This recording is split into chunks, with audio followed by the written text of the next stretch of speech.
Ladies and gentlemen, let's welcome up His Excellency, Governor Deval Patrick.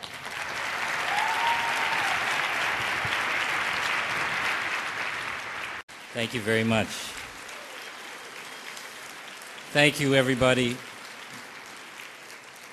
Michael, thank you for the very warm welcome to you and all the team on the Providers Council, to John Larrabee and all the members of the board, to Secretary Bigby, who I know was with you all this morning and I think has left to prepare for the meeting she's having with me as soon as I leave this luncheon, to Secretary Festum. Are you here? I know he was here earlier as well. To all of the commissioners and members of our team who work in partnership with you and who, like me, honor your service. To all of the award recipients, particularly the Peer Provider Award recipients. Wonderful idea to see you acknowledged by your peers. To ladies and gentlemen, one and all, thank you very much for having me. I know you've had a very full program already, and I'm not going to prolong it. I really just wanted to come by and thank you. And I do that mindful as you are that we gather in very, very tough economic times. You know that people are out of work, that businesses are slowing down, and that has an impact in households all across the Commonwealth and the country, and it certainly has affected our state budget. I have a constitutional duty to balance that budget. I have a moral duty as well, I believe, to try to pay attention to the folks who lean most heavily on state services at times like these. The people who are the most vulnerable, the wounded, the frightened, the homeless, the anxious, the people who have their best chance, in some cases their only chance, because of programs that the state has in place and that you are responsible for. And in trying to strike a balance between those duties, my legal and my moral duty, there are some frankly miserable decisions that I have had to make. And I know that they have affected you and most particularly the people you serve. And I want to acknowledge that at the outset.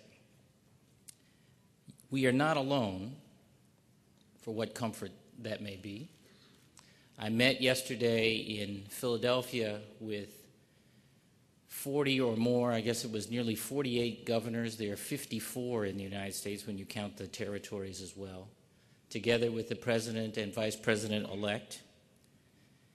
And I'm here to tell you that that meeting, though not conclusive in terms of real outcomes, was promising for reasons that may be important to you and I think will be. Because I can report to you that they see you. They see the people you serve.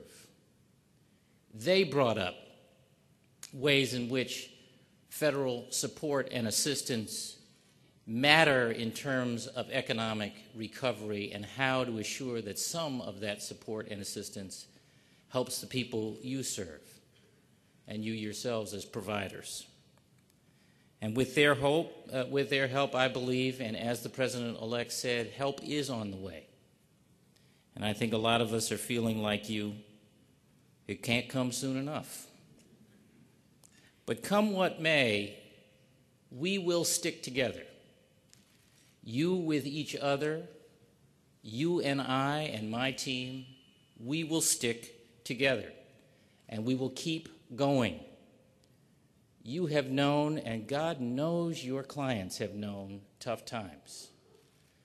We are going to keep moving forward. We have services to deliver. We have people who rely on us. And within the resources we have and the creativity you bring to bear, we're going to meet every one of those needs that we can. My grandmother used to always admonish us when we were growing up never to say we were poor. She said, say you're broke. Because broke is temporary. And see, we will cycle out of this downturn because all economies are cyclical. And what we must do is make decisions and investments that are as wise as possible today so that we are as strong as possible when we do cycle out. And as one of my colleague governors has put it so well, a crisis is a terrible thing to waste, which is to say, now is the time to think about smarter ways of delivering services, smarter ways of interacting with state government. What are the rules and regulations that are in the way of you doing as effectively as you can what you need to do? Surface that and bring that in the spirit of partnership. You can imagine that I have a growing stack of correspondence from people.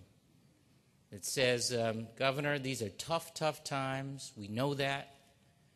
It's your job to step up and make those tough decisions, but not my program. And I understand that. But as I say to my staff, you can bring me any problem you want, but bring a solution too. In that same spirit of partnership, let's work to figure out better ways of doing what we do, better ways of me supporting what you do. Let's learn to lead for change. I will just say in a nonpartisan way, I really do mean this in a nonpartisan way, because now the president-elect is the president of all of us, not the president of Democrats, not the president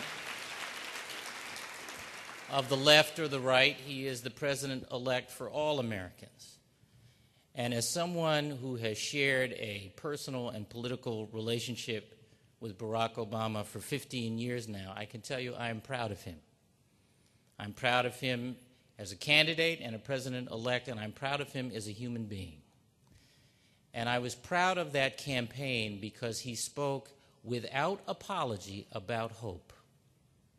And his critics frequently said, Senator, they said, hope is not a strategy. They were wrong. Hope is a strategy. It's a different strategy than the strategy of fear by which we have been governed for a long time. That is true. It turns out that hope is the strategy that has been behind every major step forward we have taken as a Commonwealth and as a nation since our founding. Hope is a strategy. And yes, we can is more than a political slogan. It's an assertion of character. And as we have been called back to that best in our character, let's stick together and work together to do what we can to serve our common mission, which is to make a stronger Commonwealth for everyone. God bless you all, and thank you for having me today.